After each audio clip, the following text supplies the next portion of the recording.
Luis Raúl Gómez Corral, también conocido como Corchicali Tepanawi, es una figura clave e importante en la preservación y difusión de las artes guerreras mexicas.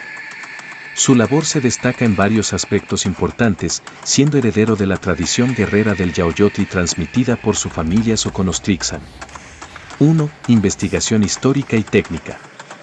Gómez ha llevado a cabo una investigación exhaustiva sobre las técnicas de combate y el uso de armas en la época mexica. Esta investigación se basa en fuentes históricas, artefactos, estudios arqueológicos y la tradición oral de la familia Soconostrinzan, lo que le permite reconstruir prácticas guerreras con un alto grado de precisión. 2. Recreación y práctica. Ha desarrollado y enseñado programas de entrenamiento que replican las técnicas de combate antiguas. Esto incluye el uso de armas tradicionales como el macuahuitl, el atlatl y las lanzas, así como tácticas de formación y estrategia de batalla. 3. Formación de instructores. Gómez ha capacitado a varios instructores en sus métodos, extendiendo la enseñanza de las artes guerreras mexicas a un público más amplio. Esto ayuda a garantizar que el conocimiento se transmita y preserve de manera efectiva.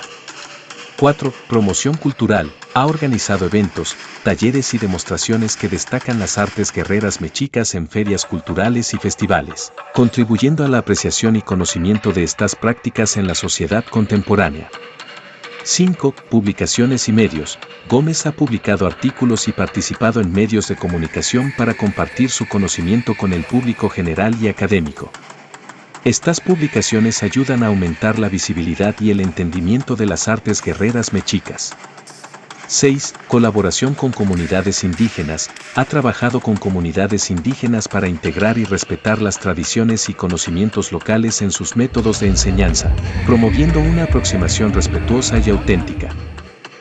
A través de estos esfuerzos, Luis Raúl Gómez ha jugado un papel crucial en la revitalización y preservación de las artes guerreras mexicas, asegurando que esta parte vital del patrimonio cultural mexicano continúe siendo relevante y apreciada hoy en día. Conoce y practica Yaoyotl, disciplina guerrera mexica, arte marcial mexicano.